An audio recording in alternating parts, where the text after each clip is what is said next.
Silakan duduk Bapak Ibu Saudara sekalian.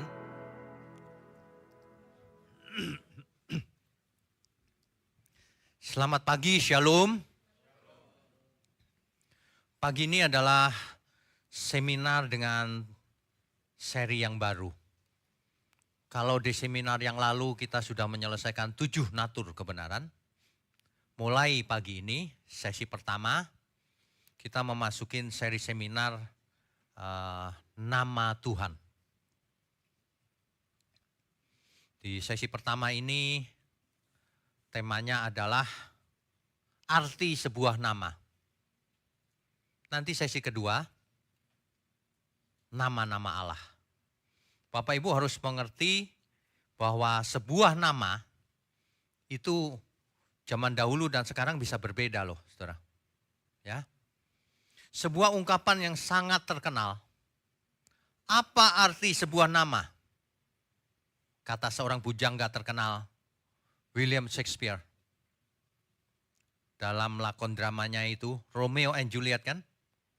What's in a name? Apa artinya sebuah nama? Kalau bunga mawar itu diganti namanya. Jadi bunga apa misalnya? Bunga emprit gitu. Tapi dia tetap mawar. Tapi dia tetap harum bunganya, tetap. Ya. Itu. Jadi kalau jam yang mahal namanya diganti gitu, nah itu mungkin beda tuh image-nya. Tapi kalau mawar diganti namanya, tetap mawar. Nah, inilah yang diperankan oleh drama itu Romeo and Juliet. Mereka nggak bisa bersatu, kenapa? Karena marganya beda. Namanya beda. Nama mewakili marga itu. Kelompok yang berbeda, yang bermusuhan. Makanya nggak bisa bersatu. Lalu Juliet berkata gitu, what's in a name? Nggak penting itu nama itu. Gitu. Ya. Nah, demikianlah arti sebuah nama di dunia modern dan postmodern hari ini masih sama. Di dalam budaya modern dan postmodern, nama hanya berfungsi sebagai identifikasi. Bahkan terkadang pemilik nama tidak mengetahui arti namanya sendiri. Ada nama-nama yang bahkan nggak ada artinya. Bapak Ibu tahu nggak arti nama Bapak Ibu Saudara sendiri? Nggak tahu. Nah, iya kan? Nama sendiri aja nggak tahu.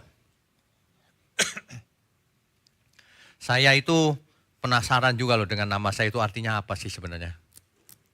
Kok namanya nggak biasanya gitu. Kan mestinya nama itu yang populer gitu ya. Nggak ada yang namanya kayak saya, jarang. Nah itu saya penasaran. Nggak tahu artinya dari dulu. Sampai suatu hari sebelum pandemi itu saya ke kampung halaman saya. Saya cari itu apa? Cari buku dalam bahasa Jawa. Nggak sengaja ketemu juga tuh. Ketemu, saya cari ada nggak sih nama saya gitu. Padahal saya dulu belajar bahasa Jawa juga padahal. Nggak ketemu. Akhirnya ketemu loh. Untung artinya bagus. Artinya smart. Nah itu. Mic-nya itu artinya smart ternyata. Baru tahu saya sudah gede baru tahu. Di dunia modern begitu tuh. Kadang-kadang nama itu bahkan ya. Apa ya. Nama itu ada yang namanya tong sampah itu. Ada loh. Beneran. Tapi dalam bahasa Jawa saya nggak mau ngomong nanti ada yang tersinggung. Di desa sana. Ada namanya. Namanya itu artinya tong sampah. Waduh. Jangan begitulah. Masa anak dikasih nama tong sampah ya. Aduh. Ya. Tetapi tidak demikian arti sebuah nama di dunia Semit kuno. Semit itu di area Israel sekitarnya itu Semit namanya. Ya. Itu tidak begitu. Setiap nama Ibrani di Alkitab sangat menentukan esensi karakter dari pemiliknya. Oleh karena itu nama memegang peranan yang sangat penting, khususnya di Alkitab. Ya. Nama dalam perjanjian lama tidak dapat diartikan sebagai nama seperti di zaman perjanjian baru ini. Khususnya nama Tuhan. Banyak orang hari ini pikir nama Tuhan kayak nama sekarang ini. Enggak sama. Makanya seminar ini agak panjang sedikit supaya orang mengerti dengan lengkap. Dan ini enggak ada di buku, saudara. Ini fakta Alkitab. Ya. Di dalam meneliti nama Ibrani, nama-nama Alkitab, harus selalu diingat bahwa budaya dan bahasa Ibrani kuno, yaitu ketika dipakai di zamannya perjanjian lama, itu ditulis dengan teks kuno zaman itu, di mana budaya dan bahasanya beda. Beda. Jadi jangan memasukkan ide kita zaman sekarang ke teks Alkitab. Itu beda, ya. Salah satu kesalahan fatal yang mungkin dilakukan oleh para teolog adalah tanpa sadar memakai budaya dan bahasa hari ini untuk melakukan interpretasi teks Alkitab. Salah besar itu. Ya. Sehingga terjadi apa yang namanya eisegesis. Memasukkan ide ke dalam teks Alkitab. Eisegesis. Dan juga lost in translation. Hilang dalam, maknanya ada hilangnya dalam penerjemahan. Bapak Ibu perhatikan nggak? Setiap bahasa yang diterjemahkan ke dalam bahasa lain ada yang hilang. Nuansanya hilang.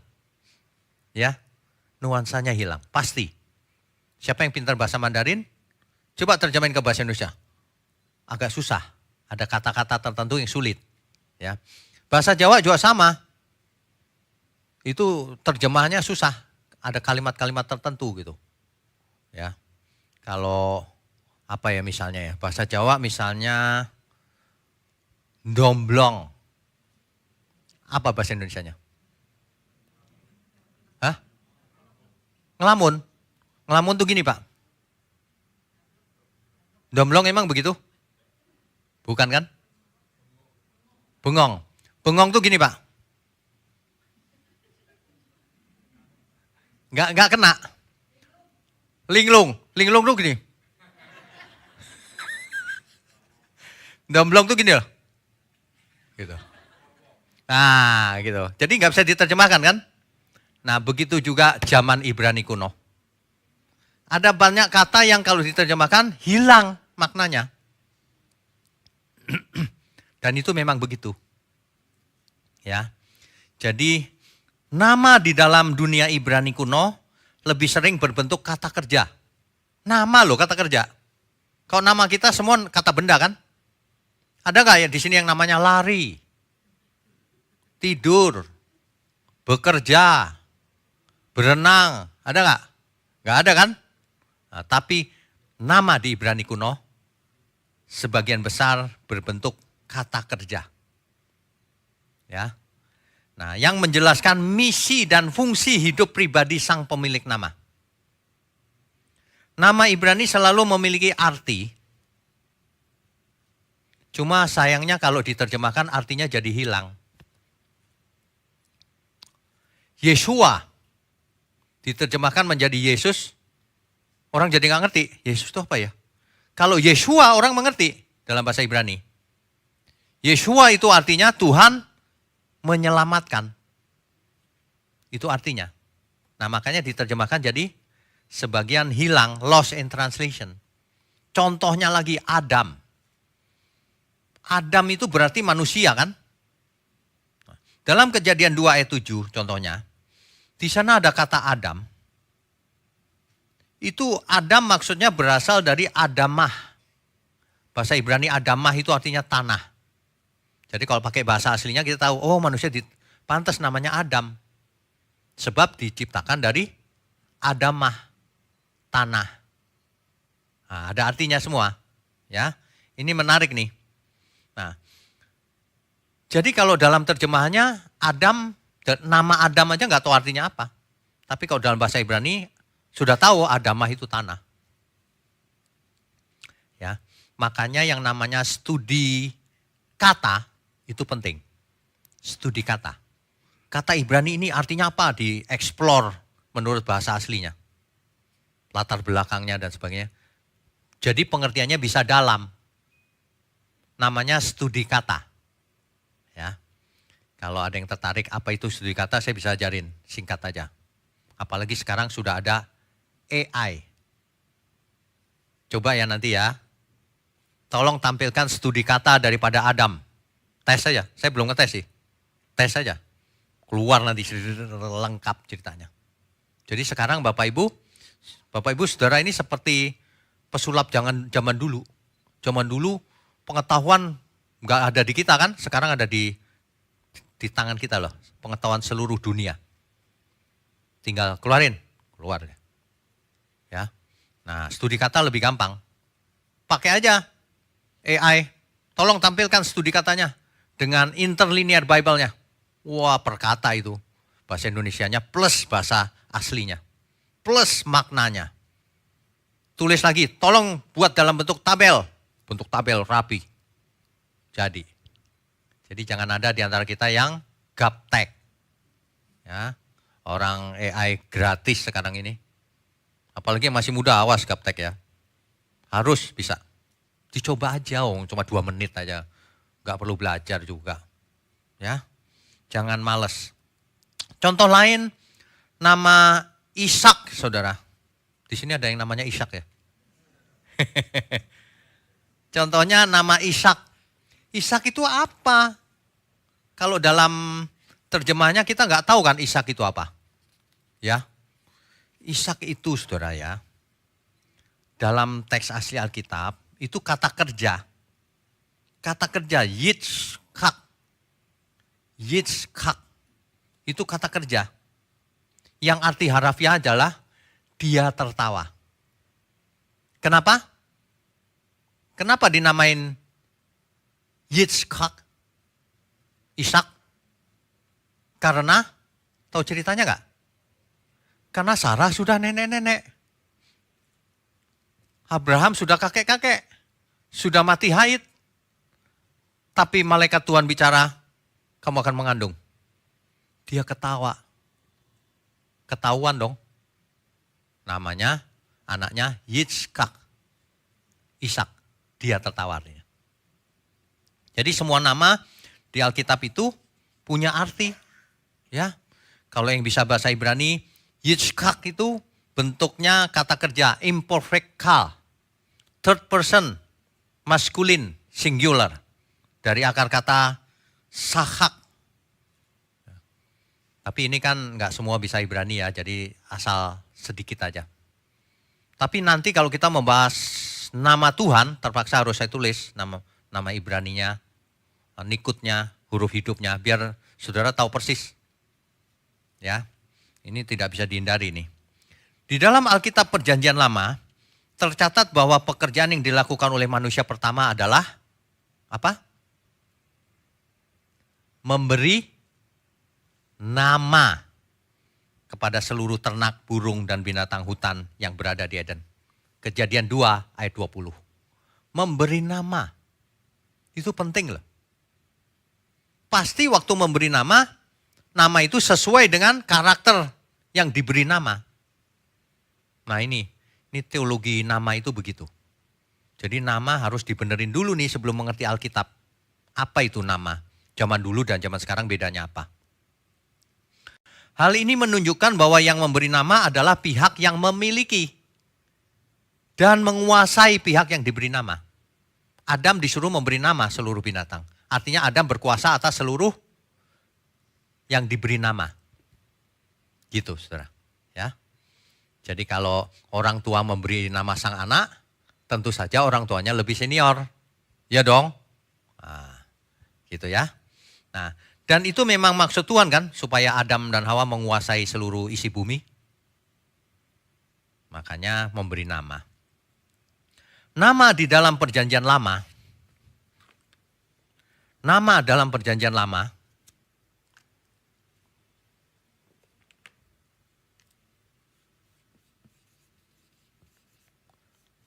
dalam bahasa Ibraninya Shem.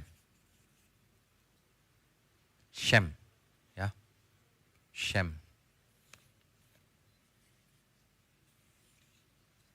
Shem. Jadi dalam bahasa Yunaninya, ini kan perjanjian lama nih. Dalam bahasa Yunaninya onoma. Onoma, saudara. Onoma. Ya, iya betul, onoma. O-no-ma. Ma. Onoma, ya ma. Jadi kalau kita studi kata, ya itu kita akan mendapatkan arti yang lebih mendalam. Tetapi ingat, studi kata saja tidak menolong kalau tidak memperhatikan konteks. Makanya kalau baca meskipun nggak bisa bahasa asli, lihat konteksnya, dapat juga kebenarannya.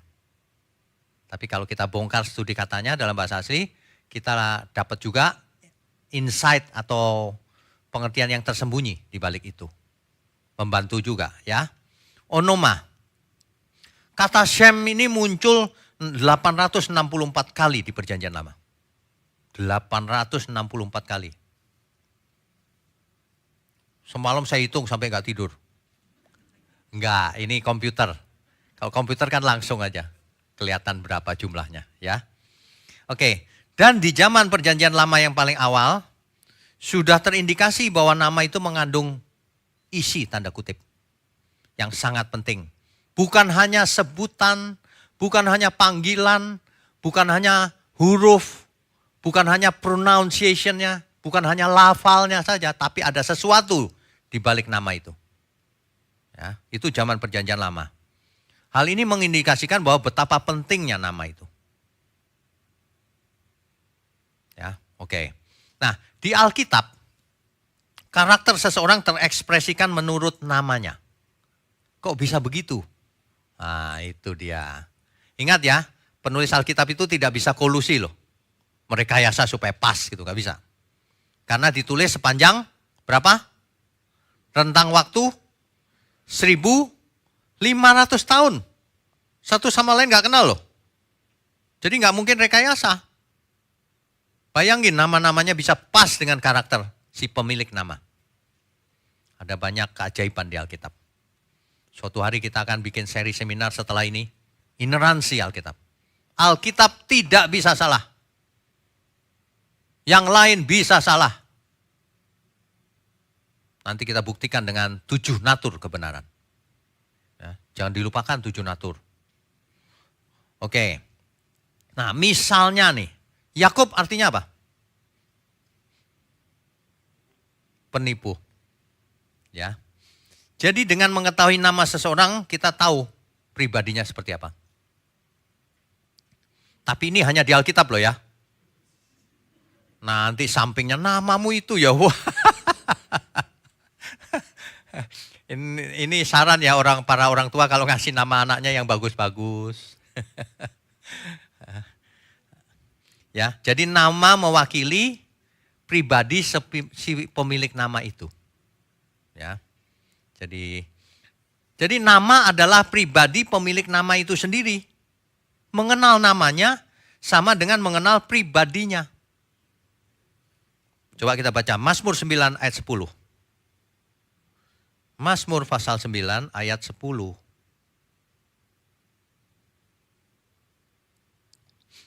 Orang yang mengenal namamu percaya kepadamu. Sebab tidak kau tinggalkan orang yang mencari engkau, ya Tuhan. Perhatikan baik-baik, orang yang mengenal namamu, artinya apa? Orang yang tahu hurufnya, orang yang tahu panggilannya, bukan. Kalau Alkitab berkata orang yang mengenal namamu itu artinya mengenal engkau Tuhan. Beda ya sama sekarang ya. Aku tahu nama dia. Nama dia itu Jaka. Iya cuma tahu namanya doang, hurufnya doang. Kalau Alkitab gak begitu. Orang yang mengenal namamu, nama Tuhan, itu bukan namanya hurufnya. Pribadinya, karakternya, naturnya. Jelas ya maksudnya ya. Nah jadi kalau baca Alkitab, mindsetnya harus begitu. Nama itu bukan asal sebut. Asal ku sebut nama Yesus aku selamat. Nah itu yang gak ngerti itu begitu.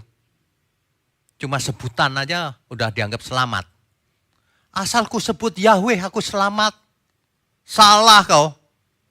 Udah sebutannya Yahweh salah, pengertiannya salah lagi. Ya, nanti kita lihat pelan-pelan. Bapak Ibu, ini seperti kuliah memang. Ya nggak apa-apa, seminar kan. Jadi di Alkitab, karakter seseorang terekspresikan menurut namanya tadi itu. Ya, bahkan nama Tuhan sendiri. Jadi kalau ada nama, itu artinya yang sepemilik nama itu hadir. Bukan cuma terpampang namanya saja. Ya. Jadi kalau kita baca 2 Tawarik 7 ayat 14 contohnya. 2 Tawarik pasal 7 ayat 14. Dan umatku yang atasnya namaku disebut, merendahkan diri, berdoa dan mencari wajahku, lalu berbalik dari jalan-jalannya yang jahat, maka aku akan mendengar dari surga dan mengampuni dosa mereka, serta memulihkan negeri mereka. Yang atasnya namaku disebut. Memangnya cuma disebut pakai mulut udah cukup? Terus Tuhan berkenan? Enggak begitu ya. Sebab nama menurut Semitik kuno itu artinya pribadi si pemilik nama itu. Jadi bukan hurufnya ya. Bukan hurufnya, bukan lafalnya. Tapi pribadi si pemilik nama itu. Ini namanya teologi nama. Jadi gak tahu gereja gak pernah ngajarin nih. Padahal ini sangat penting. Ya. Tetapi ingat baik-baik. Seseorang tidak harus menyerah sesuai namanya. Karena manusia diberi kehendak bebas kan. Nah, karena ternyata dicatat bahwa mengubah nama seseorang berarti ada perubahan karakter juga. Contohnya apa? Yakub artinya penipu dirubah jadi Israel, artinya bergumul dengan Allah. Ingat gak Yakub bergumul itu sampai pagi hari? Maka namanya dirubah jadi Israel, bergumul dengan Allah. Bergumul dengan Allah. Ya. Nah, jadi dengan pengubahan nama, misi hidup seseorang dirubah. Ini kita bicara Alkitab ya. Jadi sebuah nama dalam arti luas, dicatat baik-baik nih. Sebuah nama dalam arti luas berhubungan dengan satu, sebutan atau identitas atau panggilan. Kedua, reputasinya si pemilik nama. Ketiga, kehadiran si pemilik nama itu. Keempat, ketenaran, kemuliaan, kedudukan, otoritas dari si pemilik nama. Bahkan kehadiran sang pemilik nama itu sendiri. Itu nama di Perjanjian Lama. Di zaman Semitik kuno. Ya, jelas ya. Jadi itulah yang namanya Shem itu. Orang Yahudi itu tidak berani menyebut nama Tuhannya. YHWH itu tidak berani disebutkan oleh orang Yahudi. Makanya mereka menyebutnya dengan substitusi nama, pengganti namanya. Salah satunya Shem, Hashem. Nama itu artinya Tuhan. Artinya YHWH.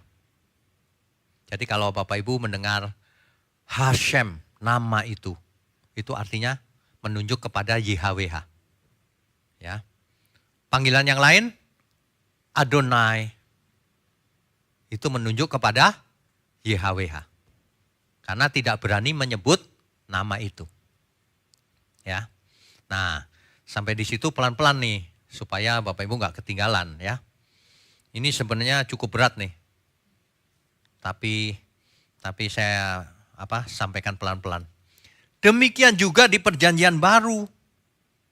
Kata nama, onoma itu tidak hanya untuk membedakan satu pribadi dengan pribadi yang lain. Contohnya ketika malaikat memberikan perintah kepada Yusuf agar memberi nama Yesus kepada bayi yang dikandung Maria, itu kan jelas tujuannya. Dalam bahasa Ibrani disuruh menamakan dia Yeshua. Yesus kan bahasa Indonesianya, Yeshua. Makanya ada teman-teman kita yang menyebut Yeshua HaMashiach. Yeshua itu diterjemahkan Yesus dalam bahasa Indonesia, ya. Itu jelas tujuannya. Namakan dia Yeshua sebab ia akan menyelamatkan umatnya dari dosa. Sebab ialah yang menyelamatkan umatnya. Sebab ialah juru selamat. Namakan dia Yeshua. Yeshua artinya YHWH yang menyelamatkan. Itu artinya. Ya. Jadi nama di Alkitab itu ada misinya. Kasih nama dia Yeshua.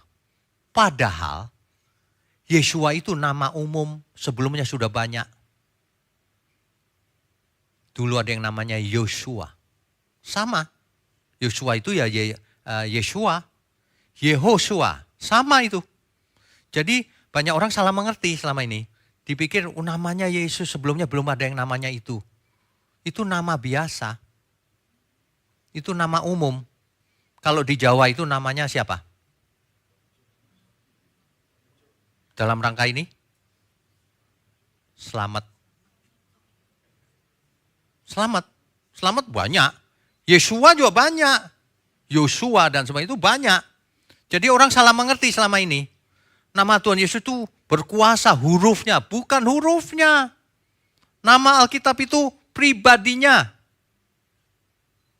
Amin, saudara. Jadi hati-hati kalau pakai dalam nama Yesus. Memangnya mantra. Memangnya takut gitu setan. Kalau orangnya nggak benar, setan cuma ketawa, kau panggil-panggil nama Yesus. Yesus aku kenal, Paulus aku tahu. Kau siapa? Digituin sama setan. Itu anak-anak imam Skewa itu digebukin sama setan, ditelanjangin lari tunggang langgang. Padahal mereka mengusir nama setan dalam nama Yesus. Orang banyak salah mengerti. Dalam nama Yesus. Klaim janjinya. Kau pikir klaim-klaim asuransi? Kok jualan asuransi kali ya? Ngajarin klaim-klaim sana. Yang berhak ngeklaim itu Tuhan Yesus. Ke kita, bukan kita yang klaim dia. Itu kurang ajar loh. Ajaran-ajaran itu. Orang jadi kurang ajar sama Tuhan. Klaim janjinya. Dikit-dikit gitu kebiasaannya.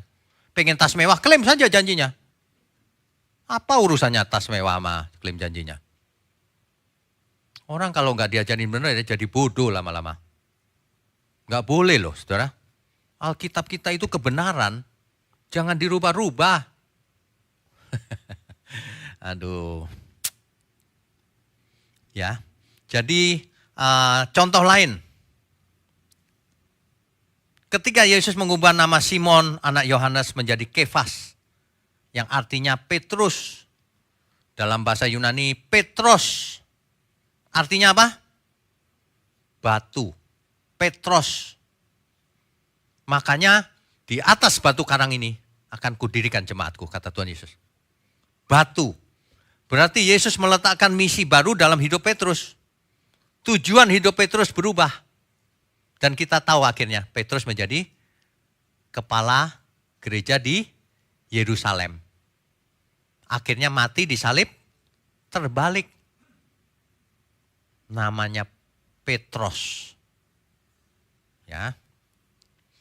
Jika nama pribadi seseorang saja penting dalam Alkitab, karena menentukan bagaimana pemilik nama itu harus hidup, terlebih lagi nama Tuhan. Pasti dong. Makanya jangan menyebut nama Tuhan sembarangan. Ingat gak kalimat itu? Jangan menyebut nama Tuhanmu dengan sembarangan. Tentu saja yang dimaksud sebut bukan hanya dengan mulut. Itu perlu dijelaskan tuh. Nanti Bapak Ibu Saudara ikutin saja sesi-sesi ini pelan-pelan. Supaya lengkap pengertiannya. Dan berubah yang penting. Pinter tok percuma. Orang pinter teori tapi nggak belajar. Melakukannya. Ya. Mengenal nama Tuhan. Bukan berarti hanya mengenal huruf atau cara pengucapannya saja. Aku udah bener ngomongnya. Nyebut doang buat apa? Sesungguhnya mengenal nama Tuhan berarti mengenal pribadinya.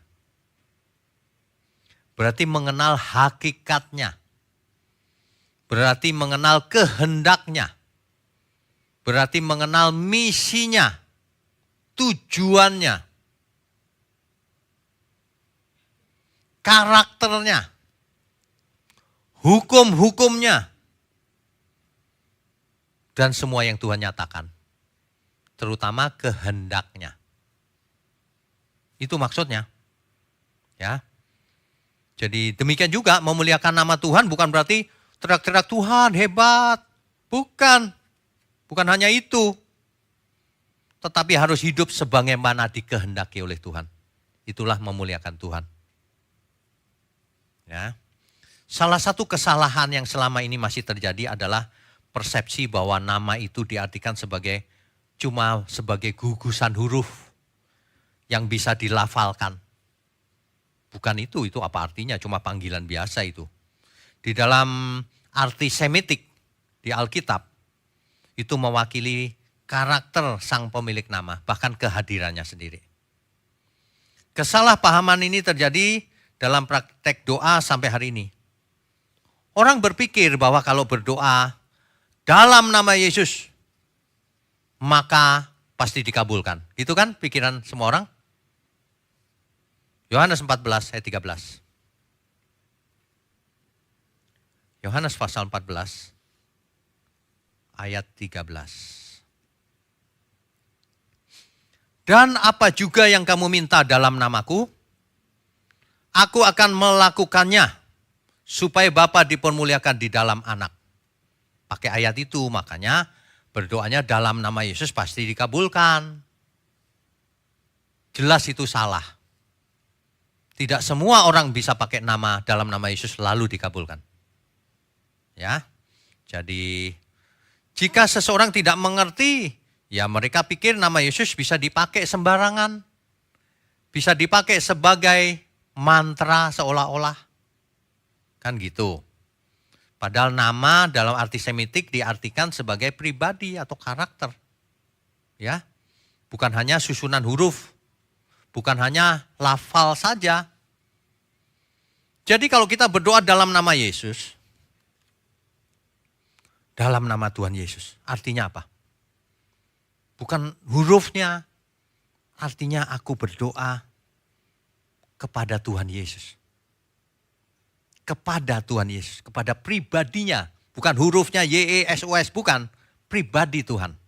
Nama itu mewakili pribadi. Artinya aku hormat selama ini. Aku percaya, aku melakukan seluruh kehendaknya.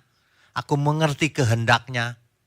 Makanya aku berdoa minta sesuatu yang berkenan bagi Tuhan. Bukan yang kuingini. Kalau kita berdoa apa yang berkenan bagi Tuhan, dikasih pasti. Pasti. Tapi kalau yang kuingini belum tentu. Kan begitu. Makanya ada doa yang salah. Yang benar Pak ada doa yang salah. Berarti kau gak pernah baca Alkitab. Di Alkitab dicatat. Kamu salah berdoa sih. Makanya kamu tidak mendapatkan apa-apa. Kamu berdoa kau minta sesuatu untuk memuaskan dirimu sendiri. Kan begitu kan? Nah, makanya hari ini kalau kita pakai dalam nama Yesus. Jangan sembarangan saudara. Kita harus hormat. Ya, ada kasus di mana 7 anak Skewa, imam Skewa, mengusir setan pakai nama Tuhan Yesus. Nanti dibaca di rumah itu, kasusnya itu. Itu pakai nama Tuhan Yesus loh. Tapi nama Tuhan Yesus nggak bisa dipakai sembarangan. Ya, karena bukan mantra nama itu. Nanti dibaca Kisah Para Rasul, pasal 19 ayat 13 sampai 16. Itu kisah tentang nama Tuhan Yesus dipakai oleh anak-anak Skewa. Saya bacakan ya. Kisah Rasul 19 ayat 13 sampai 16. Juga beberapa tukang jampi Yahudi, rupanya ada dukun Yahudi zaman dulu. Yang berkeliling di negeri itu mencobakan nama Tuhan Yesus atas orang-orang yang kerasukan roh jahat. Mereka berkata, demi nama Yesus yang diberitakan oleh Paulus, kami menyuruh kamu keluar. Mereka yang melakukan hal itu ialah 7 orang anak seorang imam kepala Yahudi yang bernama Skewa. Tetapi roh jahat itu menjawab mereka, Yesus aku kenal dan Paulus aku ketahui, tetapi kamu siapa? Dan orang yang dirasuk roh jahat itu menerpa mereka dan menguasai mereka semua serta mengalahkan mereka. Sehingga mereka lari dari rumah itu dengan telanjang dan luka-luka. Malu-maluin gak? Makanya kalau kita gak hidup kudus, jangan coba-coba mengusir setan. Ya, makanya kalau ada orang yang mengusir setan terus setannya ketawa. Loh ini salah apa ini orang ini? Pasti ada yang gak beres tuh. Ya, makanya berhentilah berbuat dosa. Berhenti, bersihkan pikiran dan hati kita, hidup kudus. Nanti kau ketemu orang kerasukan, kau pikir kau bisa ngusir setan. Dalam nama Yesus keluar. Setannya ketawa, hihihi. Kamu, kan kita teman. Galak amat sih. Habis itu digebukin, ditelanjangin lari. Makanya orang yang berbuat dosa gak berani ngusir setan. Dia keder juga gitu. Iya, ketahuan. Tapi kalau kita bersih, tahu usir setan habis-habisan. Gak ada setan berani muncul di depan kita. Dia tahu kalau kita bersih apa enggak. Ya, amin ya. Jadi jangan menyebut nama Tuhan dengan sembarangan. Itu orang yang berbuat dosa sembarangan lalu menyebut nama Tuhan dalam nama Yesus gitu. Itu kurang ajar itu. Kau pikir nama Tuhan bisa dipakai sebagai mantra? Gak mau Tuhan dipakai. Makanya gak ada kuasanya. Tapi kalau orang benar pakai dalam nama Yesus, nama itu berkuasa. Bukan hurufnya, tapi pribadi Tuhan turun kuasanya melalui kita. Ada amin? Kita beri kemuliaan untuk Tuhan. Jadi kalau kita belajar, saudara, kita akan mengerti dan kita semakin hidup kudus, tidak mau buat salah. Karena kita mencari perkenanan Tuhan. Bayangkan kalau ada orang yang perlu ditolong, kerasukan setan dan sebagainya. Bagaimana kalau kita nggak bisa? Saudara jangan pernah berpikir ya, saudara, aku bukan pendeta. Jangan pernah berpikir begitu. Roh Kudus yang ada dalam diri kita sama persis. Gak ada beda. Roh Kudus versi pendeta, Roh Kudus versi jemaat, gak ada. Roh Kudus sama. Roh Kudus saya kurus, situ gemuk. Gak ada. Sama semua. Kuasanya sama. Katakan amin. Ketemu ada yang kerasukan, dalam nama Yesus keluar. Jangan buat dosa tapi. Itu sudah terjadi. Ada seorang yang gak pernah ngusir setan, bukan pendeta juga. Di kantor dia ngusir setan dengan pelan karena gak yakin kan. Dalam nama Yesus, setannya keluar lu. Semua orang kaget. Padahal tadinya dipanggilin orang-orang yang beragama. Ngusir-ngusir gak bisa. Dia aja yang belum pernah ngusir, keluar setannya. Ya, jangan main-main saudara. Nama Tuhan Yesus bukan mantra. Makanya tidak bisa dipakai oleh anak-anak Skewa ini. Karena anak Skewa ini tidak percaya kepada Tuhan Yesus dan tidak ikut Tuhan.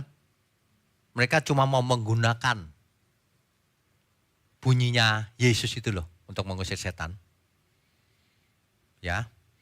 Mereka berkata begini, demi nama Yesus yang diberitakan oleh Paulus, berarti dia nggak kenal sebenarnya. Itu, ya.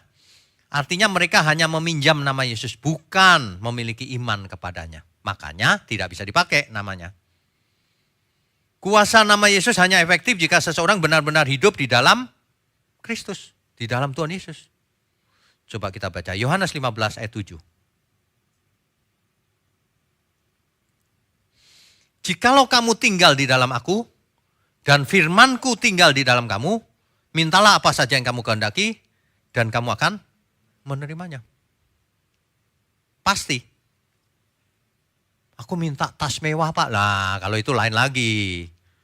Itu bukan untuk kepentingan Tuhan, itu untuk kepentingan diri sendiri. Enggak dikasih, saudara. Ya. Jadi jangan pernah menganggap nama Tuhan Yesus seperti mantra. Itu tidak hormat namanya. Itu menyebut nama Tuhan sembarangan. Jangan begini ya saudara, lagi jalan kesandung, duh Yesus. Waduh, jangan. Ya ada orang yang latah sih, kesinggol dulu Yesus gitu. Jangan ya, jangan dipermainkan. Kalau kita takut akan Tuhan, pasti gak berani begitu. Ya, Oke, kita lanjutkan. Jadi iblis itu mengenal Yesus dan Paulus. Tetapi tidak mengenal anak-anak Skewa ini. Makanya digebukin. Kan gitu. Jadi arti sebuah nama itu di Alkitab itu bukan cuma huruf. Kita sudah mengerti sekarang. Makanya kalau yang menerimanya diberi kuasa supaya menjadi anak-anak Allah. Menerimanya tentu pribadinya. Yang percaya dalam namanya, oh percaya Tuhan itu Yesus. Setan juga percaya Tuhan itu Yesus. Iya, tapi bukan itu kan maksudnya. Sekarang sudah mengerti ya. Yang percaya dalam namanya. Maksudnya yang percaya pribadinya, kehendaknya, karakternya, tujuannya, misinya. Bukan cuma nama. Gitu loh maksudnya. Jadi sekarang kalau baca Alkitab lebih jelas sekarang. Dalam namanya. Wah. Di Perjanjian Lama coba dicatat saudara ya. Khusus nama Tuhan itu bahkan mewakili kehadirannya, hadiratnya.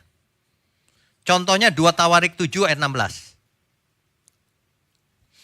Ini harus diulang-ulang dan diringkas sendiri sih supaya mengerti. Saudara anggap aja sedang kuliah. Ya. Karena ini sangat penting. 2 Tawarik 7 ayat 16. Demikian firman Tuhan. Sekarang aku telah memilih dan menguduskan rumah ini supaya namaku tinggal di sana sampai selama-lamanya. Mataku dan hatiku akan ada di situ sepanjang masa. Supaya namaku tinggal di sana sampai selama-lamanya. Apa maksudnya? Supaya di bait Allah ada nama Tuhan dibikin spanduk gitu. Namaku tinggal. Itu maksudnya supaya hadiratku ada di sana selama-lamanya. Kehadiranku. Shekinah. Masih ingat ya? Saya udah khotbahkan Shekinah. Itu maksudnya. Nama padahal. Ya. 2 Tawarik 33 ayat 4. Di Yerusalem namaku akan tinggal untuk selama-lamanya. Apa maksudnya namaku? Hurufnya. Bukan. Pribadinya. Itu maksudnya ya. Ayat ini menunjukkan bahwa nama Tuhan bukan hanya sekedar sebutan. Namaku di dalam ayat itu tadi maksudnya adalah pribadi Tuhan sendiri. Bukan hanya tulisannya yang hadir di sana. Kalau itu spanduk namanya. Ya. Kalau nama saya ada di spanduk depan sini, itu cuma nama sebutan zaman sekarang. Kalau Alkitab, itu maksudnya pribadinya yang hadir. Khususnya nama Tuhan. Ya. Sama, ada banyak sekali ayat. Tidak usah satu-satu disebut sih, ada banyak sekali. Ayat-ayat ini mengajarkan bahwa nama Tuhan di bait suci bukan hanya tanda kepemilikan, tapi juga manifestasi hadiratnya ada di sana. Shekinah. Ya. Otoritasnya ada di tengah umatnya. Jadi kalau kita baca di Perjanjian Baru sama sih. Misalnya Matius 6 ayat 9. Dikuduskanlah namamu. Maksudnya apa? Di print gitu namanya, terus dikuduskan, pakai minyak urapan, klenik ntar lama-lama. Ya, dikuduskanlah namamu. Artinya kita menjunjung tinggi nama Tuhan, suci, kita jangan buat dosa, dan seterusnya. Bisa dikhotbahkan tersendiri itu. Matius 7 ayat 21 sampai 23. Bukan orang yang memanggil Tuhan, Tuhan yang masuk kerajaan surga. Jelas, bukan soal panggilan. Bukan orang yang memanggil Yehova, Yehova yang masuk kerajaan surga. Bukan orang yang memanggil Yahweh, Yahweh yang masuk kerajaan surga. Tapi yang melakukan kehendak Bapakku yang di surga. Ada amin? Mestinya semua orang harus mengerti ini. Seringkali terjadi penyalahgunaan nama Tuhan sih, yaitu tadi dalam nama Yesus. Saudara bayangkan deh, makan. Ini cerita klasik, pesan makanan. Babi, lemak, seonggok, apalagi kambing, apalagi lengkap semuanya. Padahal dia tahu bahwa ini, waduh ini bahaya buat jantungku ini. Lalu didoakan. Ditumpangi tangan. Dalam nama Yesus katanya. Roh kolesterolku usir keluar. Apalagi? Roh asam uratku usir keluar. Roh diabetes. Roh semua penyakit keluar. Udah, kudus makanannya. Dimakan. Mati dia. Itu penyalahgunaan nama Tuhan loh. Itu kurang ajar nama Tuhan. Kenapa? Karena dia mau nyaman pakai nama Tuhan. Padahal kalau kita pakai nama Tuhan, hidup kita harus kudus. Kudus dalam hal apa? Dalam segala hal. Mau makan, minum, melakukan segala sesuatu, lakukan untuk kemuliaan Tuhan. Lemak jangan kau makan. Lemak dimakan. Ada yang demo di depan saya. Lemak beneran loh. Saya bilang, gila orang ini. Tapi gak berapa lama kemudian sakit. Saya cuma sedih, kamu itu ya, apa sih untungnya? Makan pengen ya sedikit aja, gak apa-apa. Habis itu jangan ditelan. Coba deh rasain, enak. Kan enggak.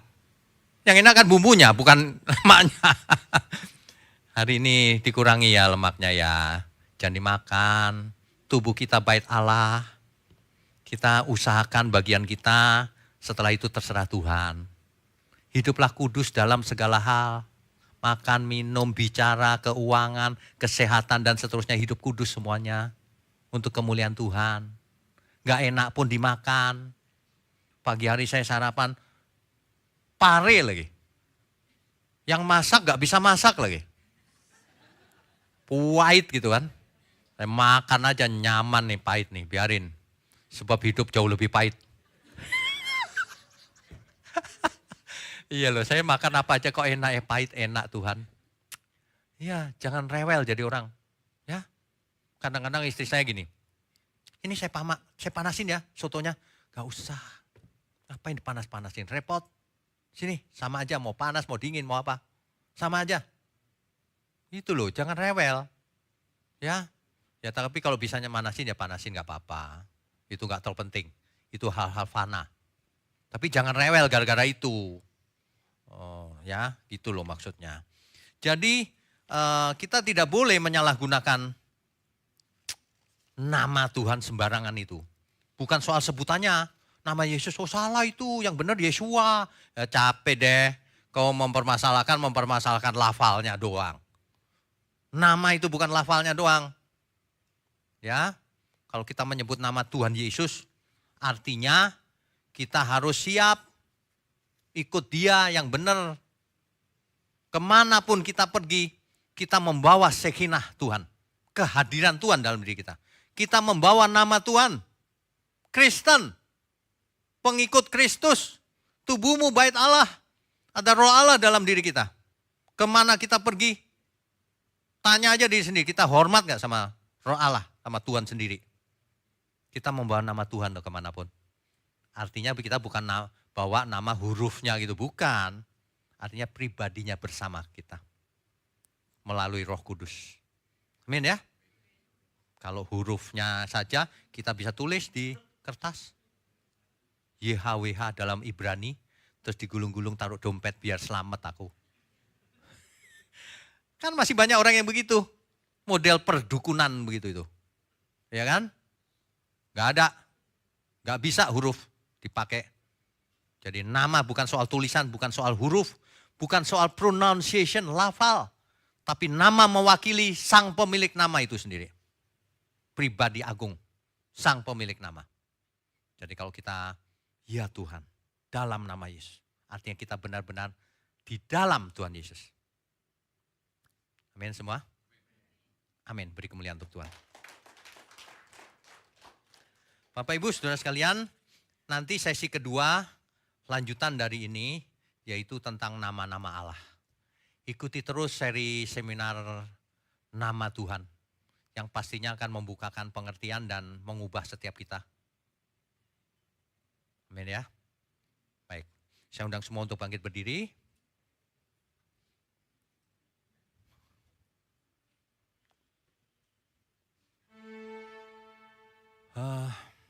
Saudara, kalau kita benar-benar menghormati nama Tuhan, artinya menghormati Tuhan sendiri, maka kita akan bisa mengatakan seperti pemazmur itu. Sekalipun dagingku dan hatiku habis lenyap. Ya. Amin ya saudara ya. Itu di nadanya dia apa?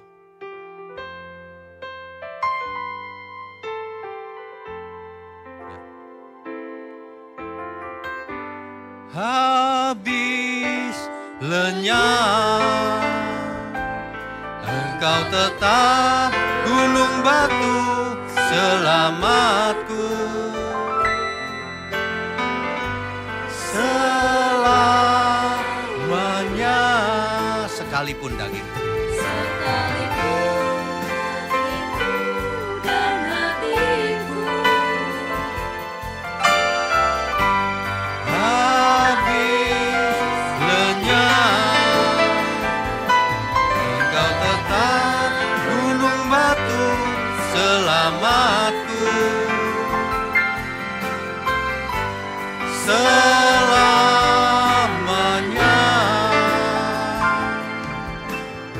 Bapa di surga, terima kasih untuk seminar di pagi hari ini. Kami semua mengerti dengan benar bahwa kami harus hidup di dalam Tuhan Yesus, di dalam Bapa, di dalam Roh Kudus. Terima kasih, urapi mulut hamba-Mu, urapi gereja-Mu di tempat ini, urapi para pelayan Tuhan dan seluruh jemaat Tuhan dimanapun berada. Agar semua disentuh jiwanya, semua pengertiannya diubahkan, mengalami pembaharuan akal budi untuk kemuliaan Tuhan. Terima kasih, hanya di dalam nama Tuhan Yesus kami berdoa dan mengucap syukur. Amin. Amin.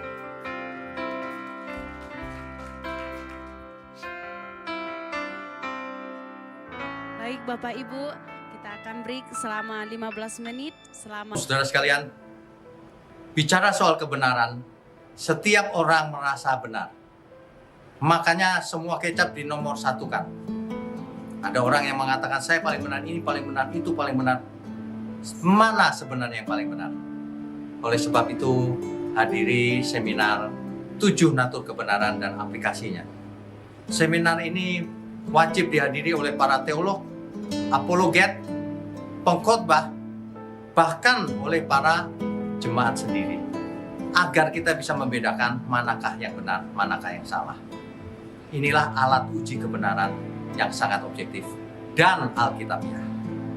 Pastikan saudara ikut dan ajak seluruh saudara dan sahabat-sahabat. Bapak-bapak dan ibu-ibu yang terkasih dimanapun berada, yuk kita belajar pelajaran Alkitab bersama secara online setiap hari Rabu jam 7 malam bersama pendeta Bapak Wignio Tanto secara online, bisa melalui Zoom. Tetapi kita harus mendaftarkan dulu ke nomor berikut ini. Selamat bergabung dan Tuhan Yesus memberkati.